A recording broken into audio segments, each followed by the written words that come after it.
He was too shy to tell the woman he loved how he felt, so he sent his best friend to do it for him. But that friend stole everything. His words, his gifts, and almost his girl. She fell for the perfect man, not knowing he didn't exist.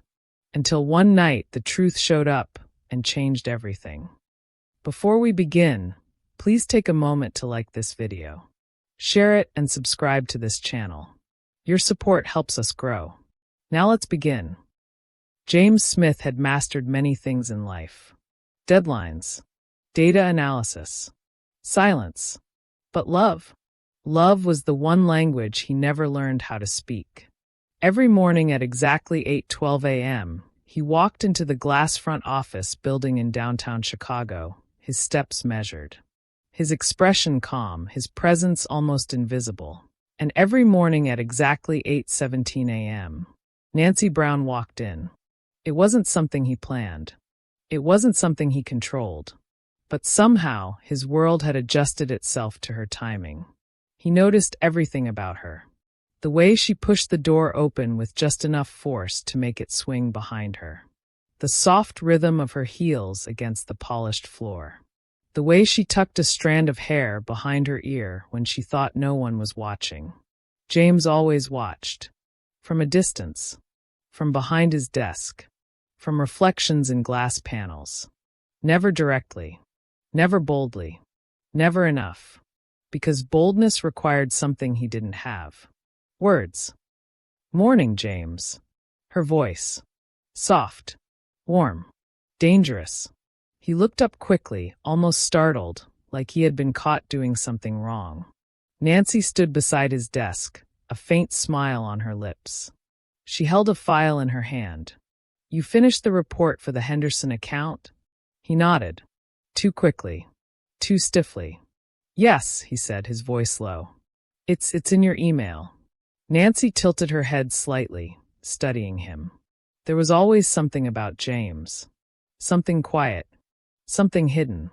Thank you, she said. She didn't move immediately. And for a split second, just a split second, it felt like she was waiting. For something more. Maybe a conversation. Maybe a joke. Maybe. Anything. James felt it. That invisible pressure. That moment where something could begin. Say something. Anything. Ask her how her weekend was. Tell her she looked nice. Smile. Just smile. But his throat tightened. His mind went blank. And the moment slipped. Like it always did. Nancy gave a small nod, her smile fading just slightly. Have a good day, James.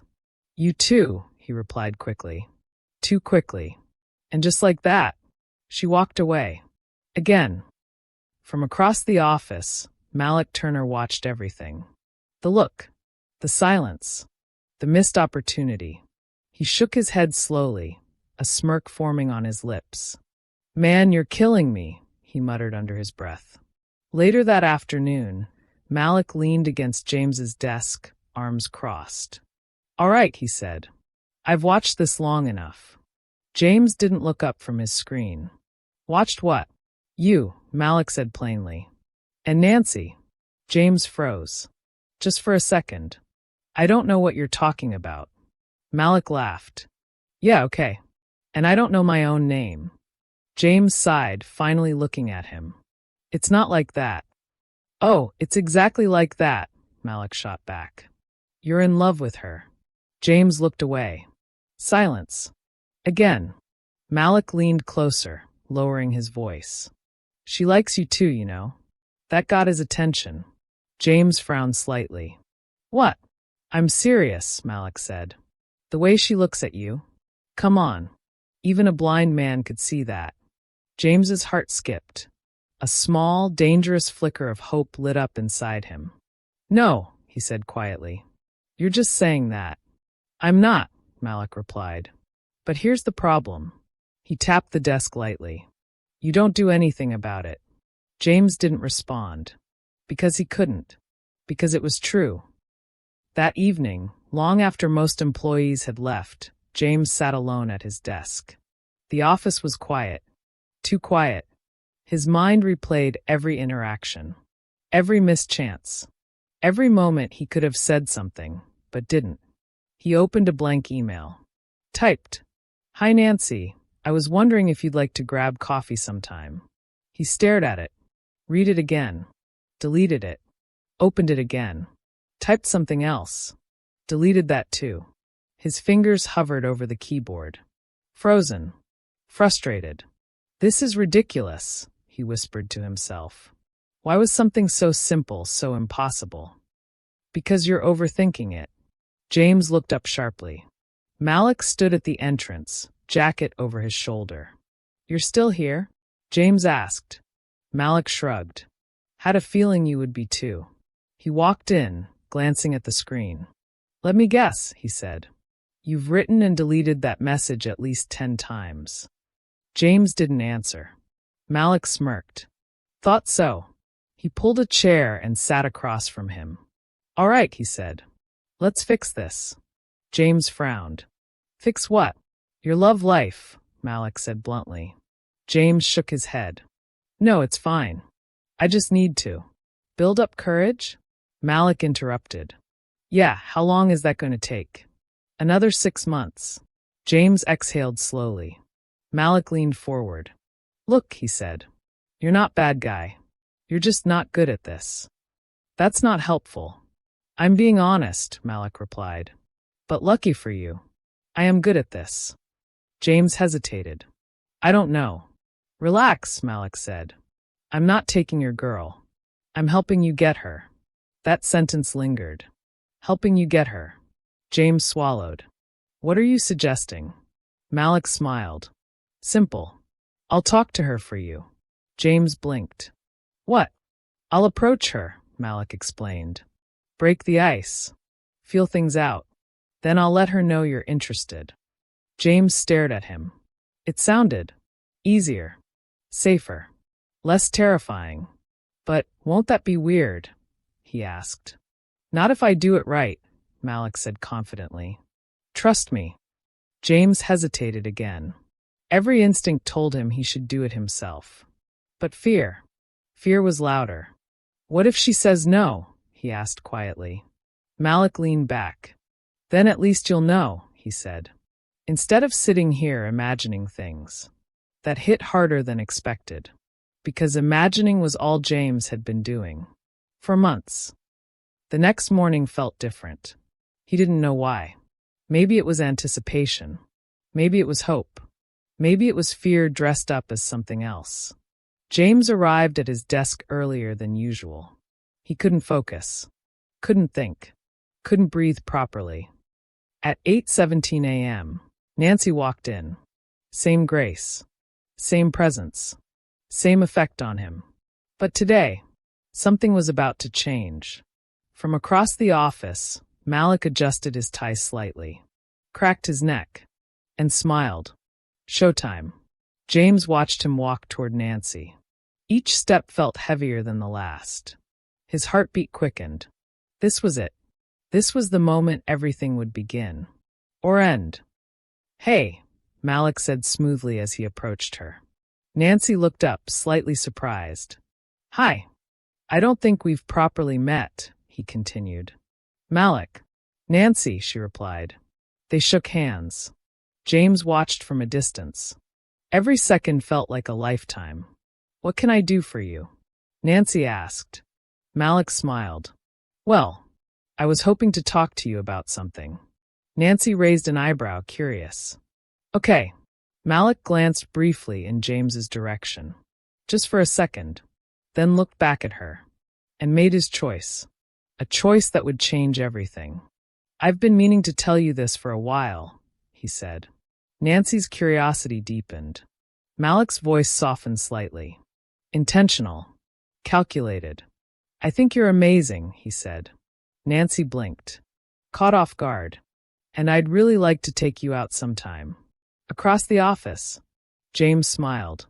Relief washed over him. "It's working," he thought. "It's finally working." He leaned back in his chair, exhaling slowly. For the first time in a long time, he felt hope. Real hope. Nancy looked at Malik. Studied him. There was confidence in his eyes. Clarity. Something direct. Something James had never shown her. She hesitated, but only briefly. Then she smiled. "Okay," she said. Malik's grin widened. "Great." From his desk, James watched her smile. And in that moment, he believed. For the first time, that love had finally found its way to him. He just didn't know. It had chosen the wrong voice. James didn't sleep that night. Not because something was wrong, but because everything finally felt right. For the first time in months, no years, his thoughts weren't filled with regret or what-ifs. They were filled with possibility. Nancy had said yes. Not to him directly. But still, it counted. At least, that's what he told himself. The next morning, James walked into the office with something unfamiliar resting on his face. Confidence. It wasn't strong. It wasn't loud. But it was there. Subtle. Fragile. Hope disguised as calm. At exactly 8:17 a.m., Nancy walked in. And this time, when she passed his desk, she smiled. Not the polite, passing smile she gave everyone. This one lingered. Just a little longer. Just enough to make his heart race. "Good morning, James," she said. His chest tightened. "Good morning, Nancy." His voice was steadier than usual. "Better. Progress." She nodded slightly, then continued walking. But something had changed. He could feel it. This was the beginning.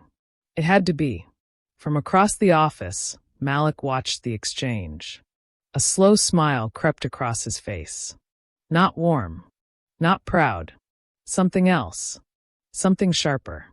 Later that afternoon, Malik dropped into the chair beside James's desk like he owned the space.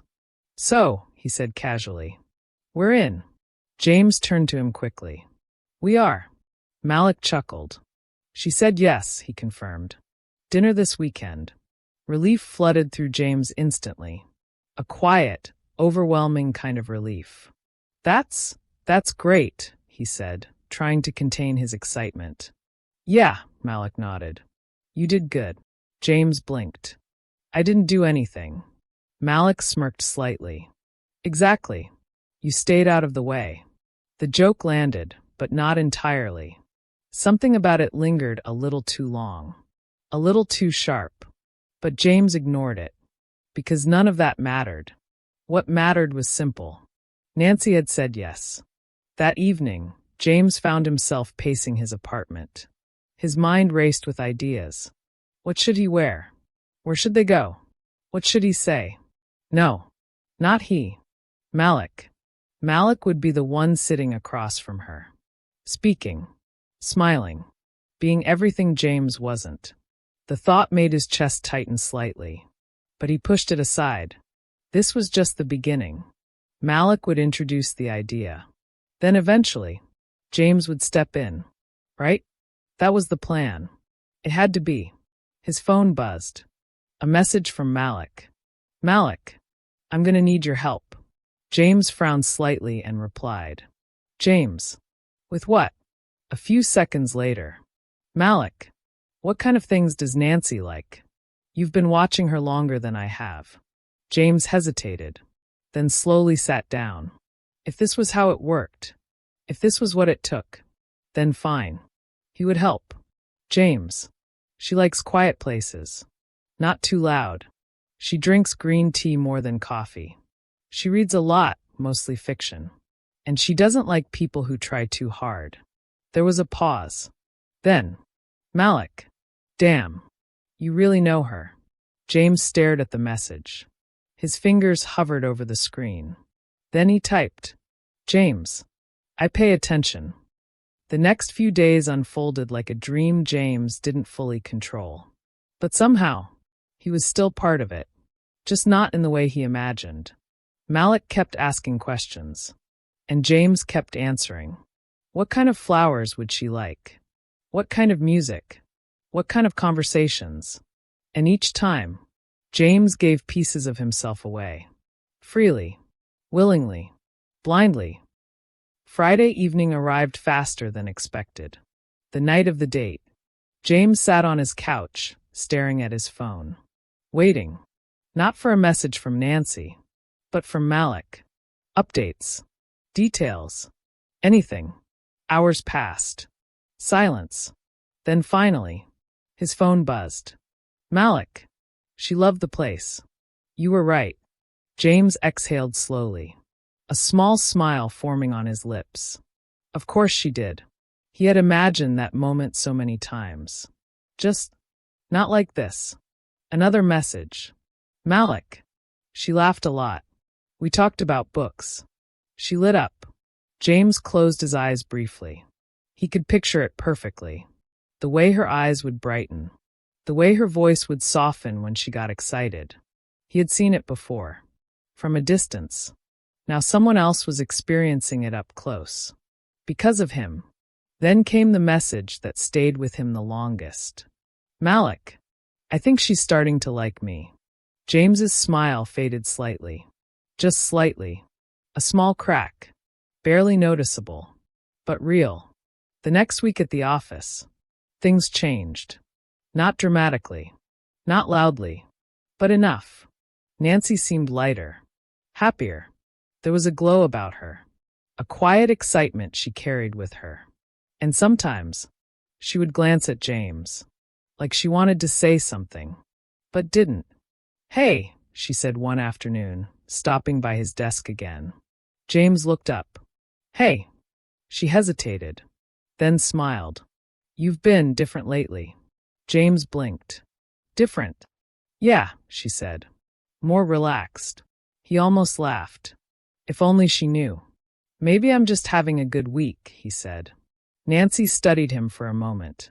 Like she was trying to read something beneath the surface. You should have more of those, she said softly. Then she walked away. Across the office, whispers had started. Quiet. Subtle.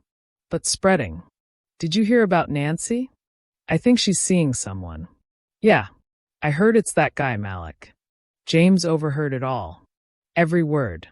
Every whisper. Each one landing heavier than the last. That evening, Malik showed up at James's place unannounced. Big smile. Confident as ever. Man, he said, walking in like he owned the place. I need your help again. James forced a small smile. Sure. What now? Malik dropped onto the couch. I'm seeing her again tomorrow, he said. I want to get her something. James nodded slowly. Like what?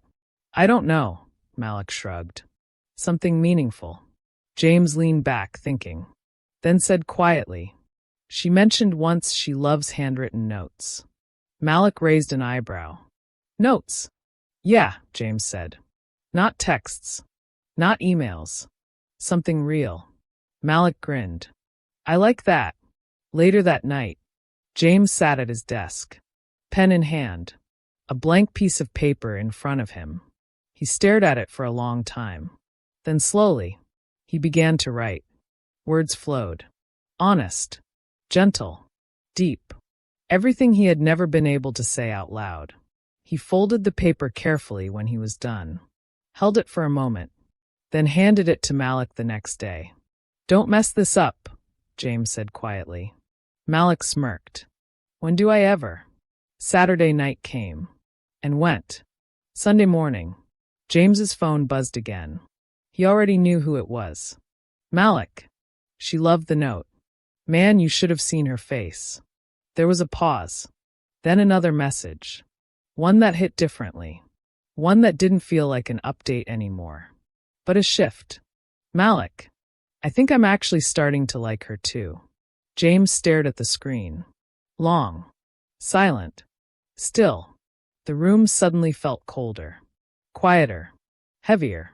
Because for the first time, a thought crossed his mind that he couldn't ignore. What if this wasn't temporary? What if Malik didn't plan to step aside? What if this wasn't his love story anymore? The next day at the office, everything looked the same. Same desks. Same people. Same routine. But nothing felt the same. Nancy walked in at 8:17 a.m. Like always. She smiled. Like always. But this time, James noticed something new. Something subtle. Something painful. She wasn't looking at him the same way anymore. And across the room, Malik caught his eye, smiled, and gave him a small nod.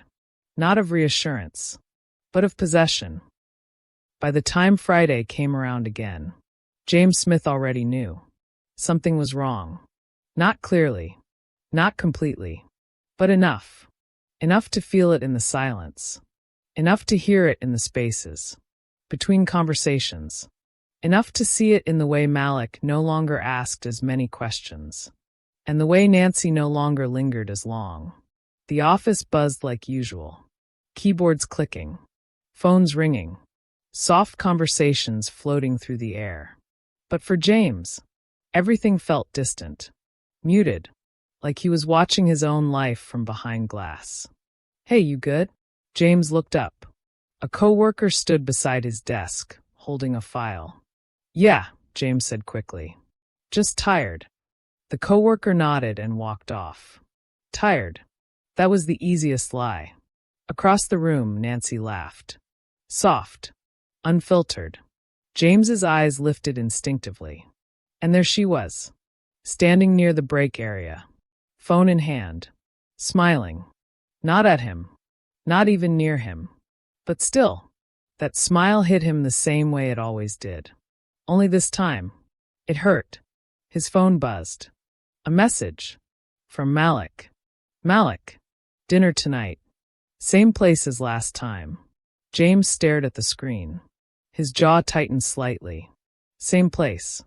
The same place where everything had started slipping out of his hands. He didn't respond.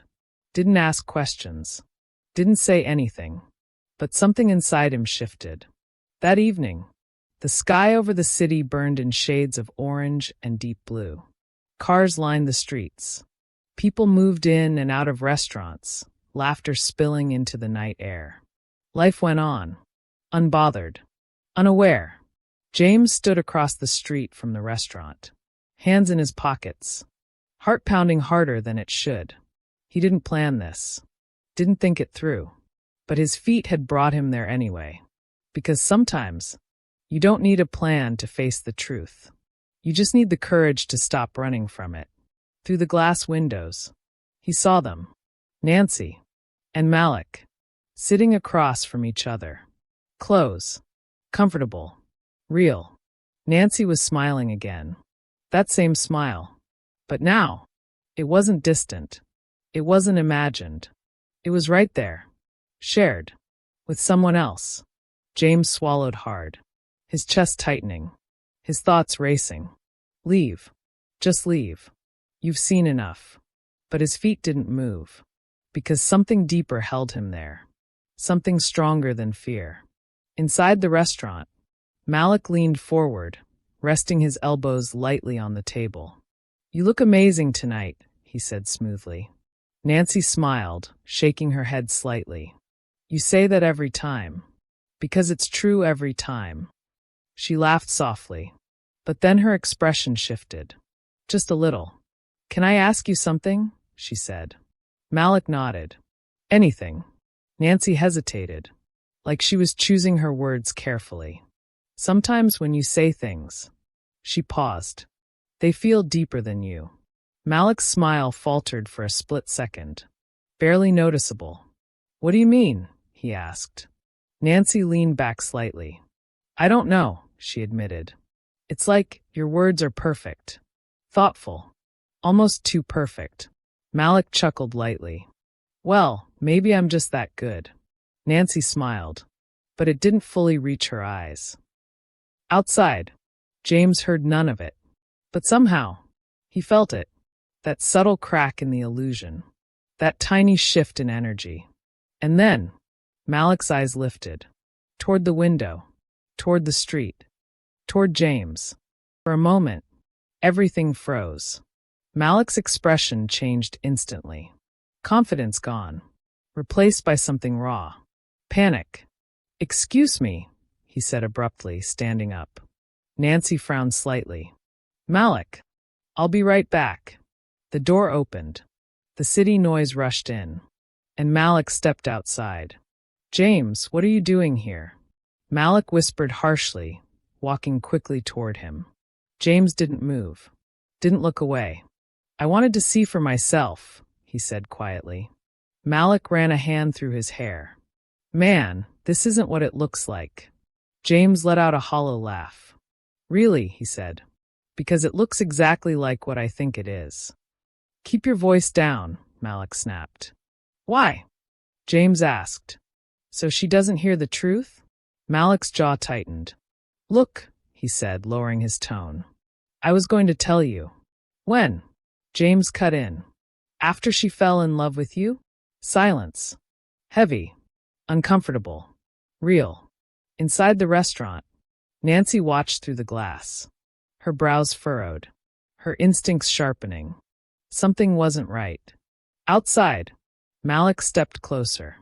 "Listen to me," he said urgently. "I didn't plan for this to happen." "But it did," James replied. "And now I'm here," Malik continued. "I care about her." James's eyes darkened. "You care about her?" he repeated. "Or you care about winning?" "That's not fair," Malik snapped. "What's not fair," James said, his voice rising slightly, "is that everything she likes, everything she feels, came from me." Malik froze. And that was it. That was the moment. The line that couldn't be uncrossed. The restaurant door opened again. Nancy stepped outside. Both men turned. Her eyes moved between them. Confusion, suspicion, and something deeper. Understanding trying to form. "What's going on?" she asked. No one answered. Nancy's gaze settled on James. "James," she said softly. His name on her lips, for the first time in this moment, felt different. He swallowed, his heart pounding, his chest tight. This was it. No more silence. No more hiding. He started, then stopped, fear creeping in. Like always, Nancy watched him closely, waiting. Malik stepped in quickly. "It's nothing," he said. "Just work stuff."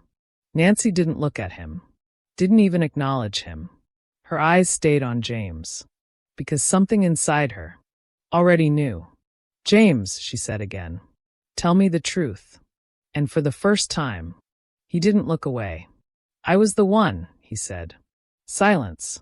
Malik closed his eyes briefly. Nancy frowned. "What do you mean?" James took a breath. Deep. Shaky. But steady enough. "The flowers," he said. "The gifts. The notes." He paused, his voice softening. "That was me." Nancy's expression changed. Slowly. Piece by piece. Shock. Confusion. Realization. She looked at Malik, then back at James. "What?" she whispered. "I asked him to talk to you for me." James continued. "Because I couldn't." His voice cracked slightly. "But he never told you." Nancy turned fully toward Malik now, her eyes sharp, demanding. "Is that true?" she asked. Malik hesitated, and in that hesitation, she got her answer. "You lied to me," she said.